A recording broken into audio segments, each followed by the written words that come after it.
हरिओम। मैं रीता शुक्ला आप सबका स्वागत अभिनंदन करती हूँ। आज मैं आपको बताऊंगी कि सावन शुरू हो रहा है तो आपको सावन में शिव जी की आराधना किस तरह से करनी है।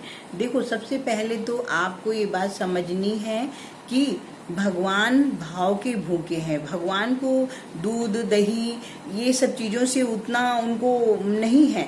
वो तो भक्त का जो भाव होता है कि भाव से वो किस तरह से चढ़ा रहा है, बेलपत्र किस तरह से चढ़ा रहा है, दूध किस तरह से चढ़ा रहा है। तो इस तरह से आप अभी सावन में देखिए, लोग मैं तीरथ जा रहा हूँ, भगवान को वहाँ पर जाकर पूजन करके आऊँगा। तो आपके ही अंदर में अंतर्यामी परमात्मा है, तो आप घर बैठ कर ही आप अच्छे से शिव जी की आराधना कर सकते हैं। आपको बाहर भटकने की आवश्यकता नहीं है।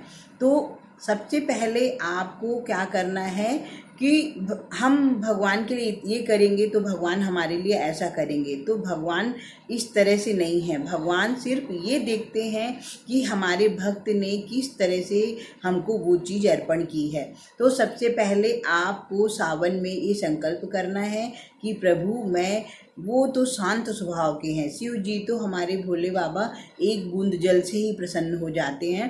तो आपको क्या करना है, उनके जैसा शांत स्वभाव वाला बनना है। दूसरा, जो उनके भगवान के जो दिव्य गुण हैं, उन दिव्य गुणों को संकल्प करके कि प्रभु मैं आपके दिव्य गुणों को अपने अंदर लाऊंगा और मैं किसी के लिए कभी भी, मतलब चाहे वो पड़ोसी हो, चाहे घर में हो, चाहे बाहर में हो, मेरे मन में सब के लिए आदर प्रेम होगा। और इस तरह से आप शिव जी की अंतर्यामी आत्मा में बैठकर आप पूजन कर सकते हैं, जिससे कि उससे ज़्यादा शिव जी किसी चीज़ से प्रसन्न नहीं होंगे। तो जब आप अगर 15 मिनट भी बैठकर आप शिव जी के का ध्यान करके अगर ओमकार की साधना करते हैं, आप अगर 10 माला जाप करते हैं ओमकार का, यह नहीं कर सकते हैं तो आप 15 मिनट तक बैठकर ओम की ध्वनि करिए। तो जिससे देखिएगा आपके अंदर जो आपकी बुरी आदतें हैं वो दूर होंगी और आपके अंदर शुद्ध भावनाएं आएंगी। आप बाहर गए, आपने शिव जी के मंदिर में जहाँ भी गए आपने चढ़ाया, वो पता नहीं शिव जी पे चढ़ा या किसी और के ऊपर चढ़ा।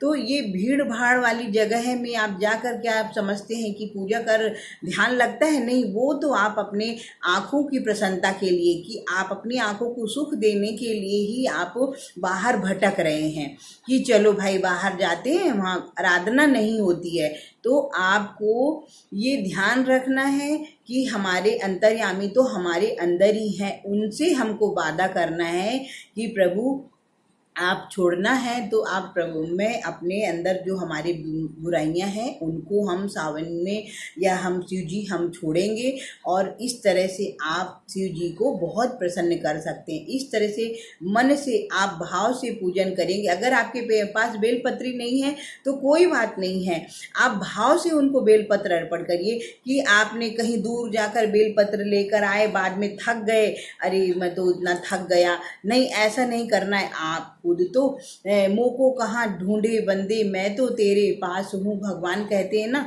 तो बाहर दुनिया में कहीं पे भी खोज के आओगे, पर परमात्मा तो आपके अंदर ही है।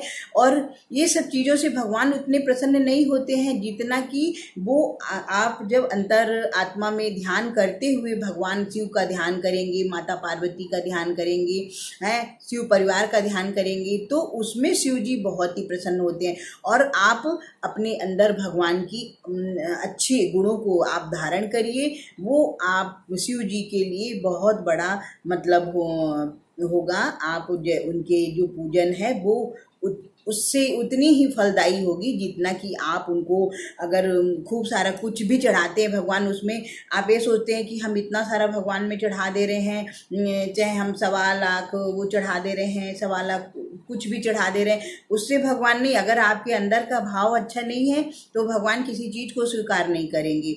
तो आप बस ये संकल्प करो कि प्रभु मेरा मन इधर उधर ना भटके, मैं आपकी शरण में हूँ और जाने अनजाने जो भी भूल हो उसे क्षमा करना। और हम तो क्षमा मांगने के योग्य भी नहीं है, पर आपका क्षमा का भाव है, आप क्षमा करते हैं, इसलिए हम आपसे प्रार्थना कर रहे हैं, बच्चा समझकर हमको क्षमा करना। इस तरह से जब हर दिन आप प्रतिदिन सावन में जब आप इस तरह से नियम ले लेंगे तो देखिएगा कि शिव जी की आपके ऊपर विशेष कृपा होगी। आप करके देखिए, आपको अद्भुत लाभ होगा और ये मन में जो इतनी शांति होगी तो उससे आपके अंदर जो भी दिक्कत है, परेशानी है, मानसिक टेंशन है, हाई बीपी है, लो बीपी है, सिर्फ शिव शिव कहने से ही देखिएगा कितना मन में शांति मिलती है। तो आप ऐसा सावन में बैठकर ध्यान करें अंतर्यामी परमात्मा में, कहीं भटकने की आपको आवश्यकता नहीं है। आप ऐसा करके देखिए। अगर आपको अच्छा लगे तो आप कमेंट करके ज़रूर बताइएगा, जिससे मैं आपको कुछ नया और कुछ अद्भुत बता सकूं। हरि ओम।